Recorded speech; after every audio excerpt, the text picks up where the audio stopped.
Senhor esteja convosco. Proclamação do Evangelho de Jesus Cristo segundo Lucas.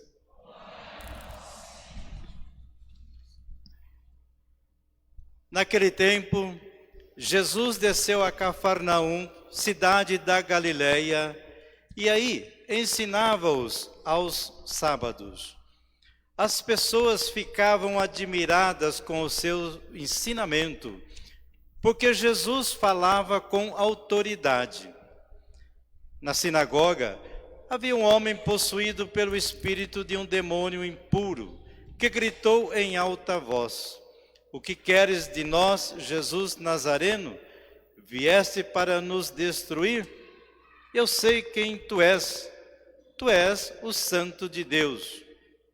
Jesus o ameaçou dizendo: "Cala-te e sai dele." Então o demônio lançou o homem no chão, saiu dele e não lhe fez mal nenhum. O espanto se apossou de todos e eles comentavam entre si: "Que palavra é essa? Ele manda nos espíritos impuros com autoridade e poder, e eles saem." E a fama de Jesus se espalhava em todos os lugares da redondeza. Palavra da salvação. Glória a vós.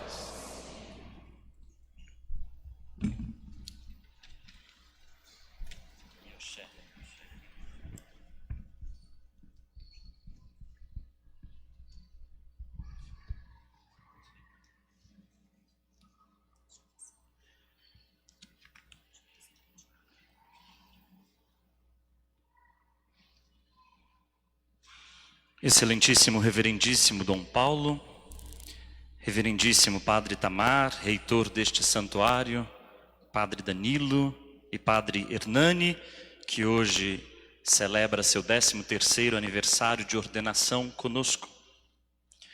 O Padre Hernani me pediu para dirigir algumas palavras a ele nesse instante, mas fez várias recomendações de que eu não passasse de 5 minutos.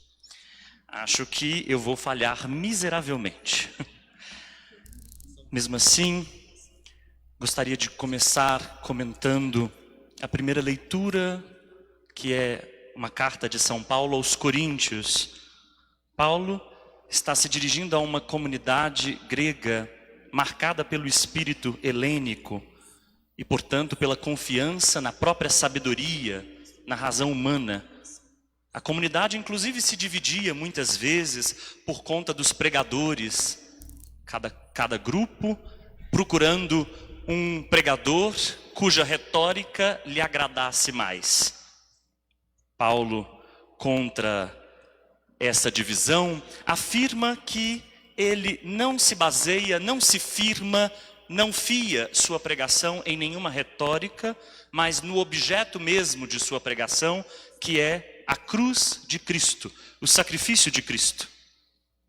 E hoje, na primeira leitura, Paulo estabelece uma diferença muito importante entre aquilo que ele chama de homem psíquico, ser humano psíquico, e homem espiritual, ou ser humano espiritual.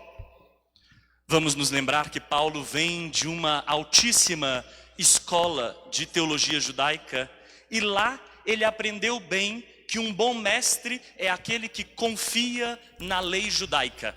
É aquele que confia na Torá, na instrução que vem de Deus. E, portanto, para ser um bom mestre, é preciso se abrir à sabedoria divina e não confiar na sabedoria humana.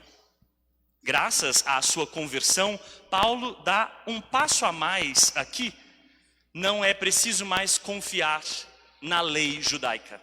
E tampouco é preciso confiar na sabedoria ou na razão humana.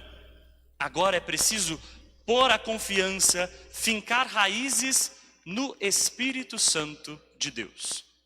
É Ele quem esquadrinha tudo e nos ajuda, inclusive, a discernir.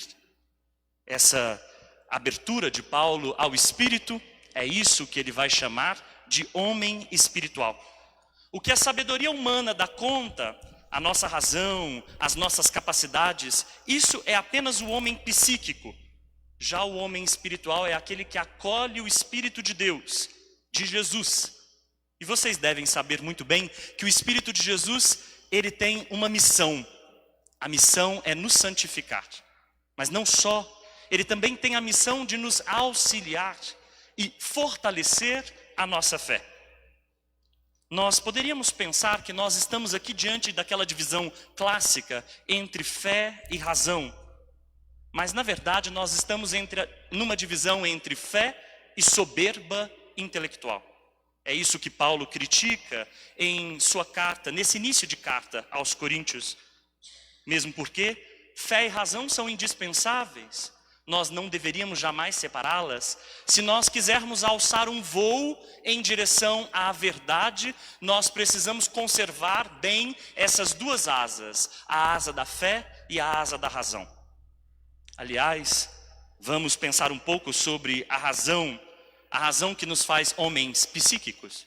Ela é capaz de esquadrinhar o mundo, ela é capaz de criar teorias, lançar hipóteses, lançar soluções para os problemas do mundo, mas muitas vezes ela se encontra em terrenos onde não há garantias, e por isso mesmo a razão precisa de um halo vindo da fé. Também a fé sem a razão seria uma insensatez. A fé reclama razões. Inclusive, há quem reclame de nós que nós sejamos capazes de dar razões da nossa esperança. No fundo, na nossa fé, a razão nos ajuda a mostrar, explicitar quais são as razões profundas de nossa esperança.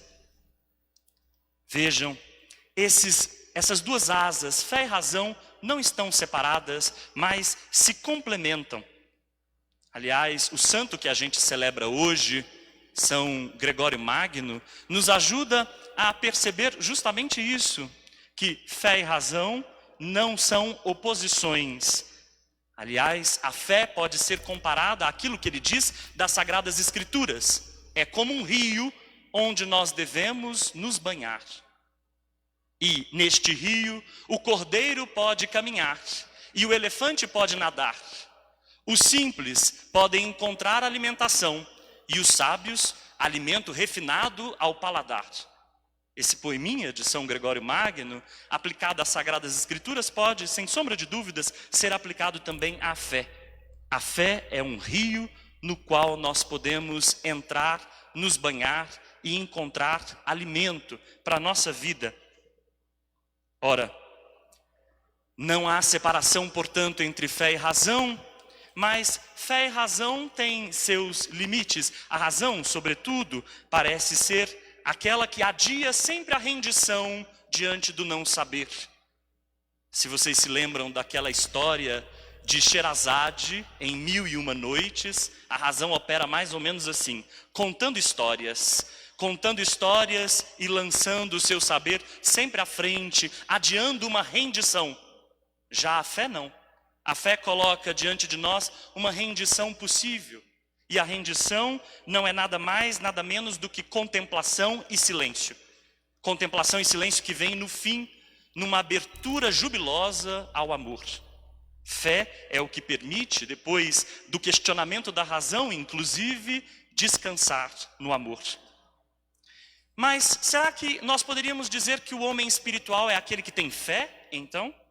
Parece que isso depende do que nós entendemos por fé. Porque para Paulo, a verdadeira sabedoria que a fé precisa nos ajudar a alcançar é a sabedoria que é entendida pelo mundo como loucura. Sim, a sabedoria do amor. É a essa loucura que nós precisamos nos abrir, ao espírito do amor, da doação da vida, à lógica da cruz, que é a matéria central da pregação de Paulo. Portanto, a sabedoria que vem do alto e que o Espírito mesmo nos inspira e que só pode ser conhecida por causa do Espírito é a loucura da cruz. Loucura para os gregos e escândalo para os judeus é o amor, doação, portanto, que nos faz seres espirituais. Não à toa, Se vocês se lembram desse texto muito comum em Paulo, repetido às expensas nos casamentos, a carta de São Paulo aos Coríntios, capítulo 13, não afirma outra coisa que não o seguinte: toda razão é palha diante do amor. E mesmo a fé, esse dom excelso, é um dom passageiro, porque só o amor permanece. O que nos faz seres espirituais, portanto, mesmo nessa experiência humana tão difícil, é o amor doação. Então o confronto que nós vemos aqui nessa carta não é outro, não é entre fé e razão, mas é entre uma sabedoria que vem do alto, que abraça a razão, e por outro lado, uma razão fechada, que se fecha inclusive ao amor. O evangelho de hoje, em pouquíssimas palavras, mostra Jesus calando um demônio que diz saber quem ele é. O homem possuído pelo demônio impuro diz: eu sei quem tu és. Saber quem Jesus é não é coisa muito difícil. Afinal, ele mesmo, ontem, para quem acompanhou a liturgia, se revelou. Lendo o profeta Isaías, ele aplicou a si a profecia, dizendo que ele veio para proclamar a boa notícia aos pobres.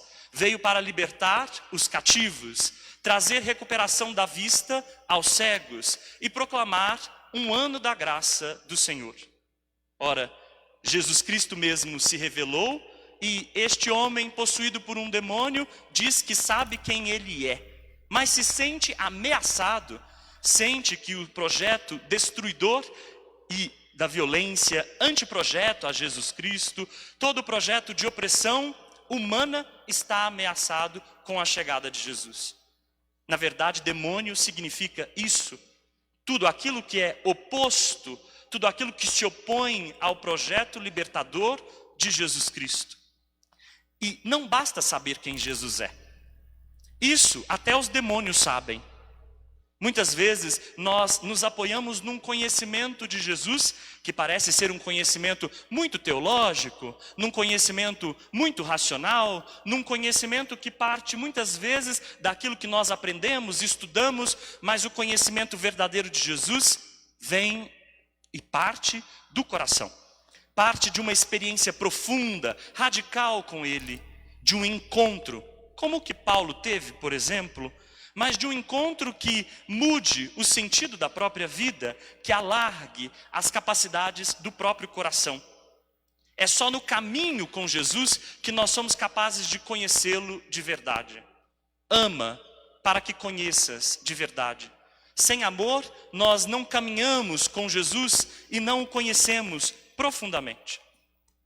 Finalmente, isso tudo nos leva ao lema de ordenação que o padre Hernani escolheu há 13 anos. O lema de ordenação que ele escolheu foi este: não fostes vós que me escolhestes, mas eu vos escolhi para que vades e deis fruto, e o vosso fruto permaneça. Em poucas palavras, a gente pode se apropriar de uma palavra inventada pelo Papa Francisco, que diz que Deus sabe primeirar, Deus sabe vir primeiro, nos anteceder, e Ele nos precede no amor, nos encontra em seu amor, nos escolhe, elege-nos, e elegeu o padre Hernani.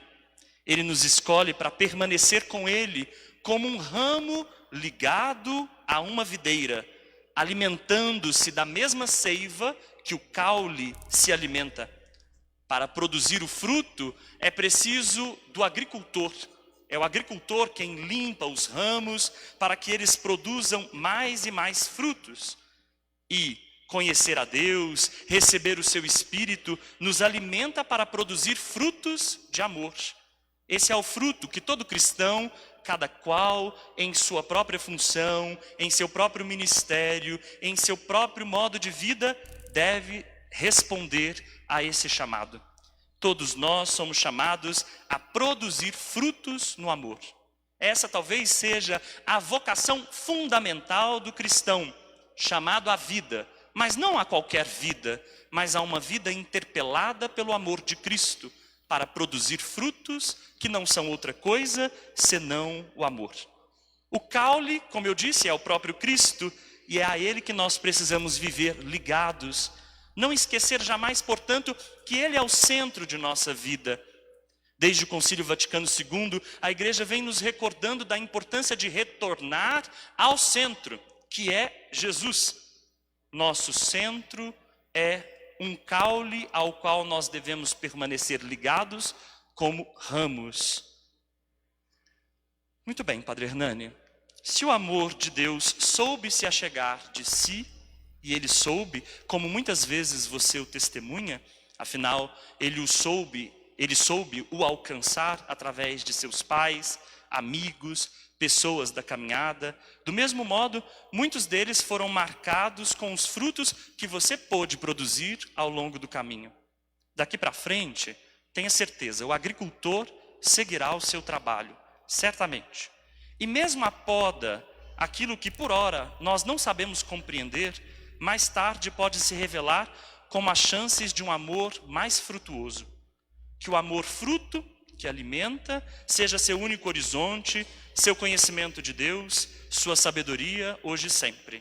Nós não somos a videira, nós bem o sabemos, não somos o centro, mas onde alguém puder experimentar a partir de nós o amor de Deus, terá experimentado algo da própria videira. Parabéns.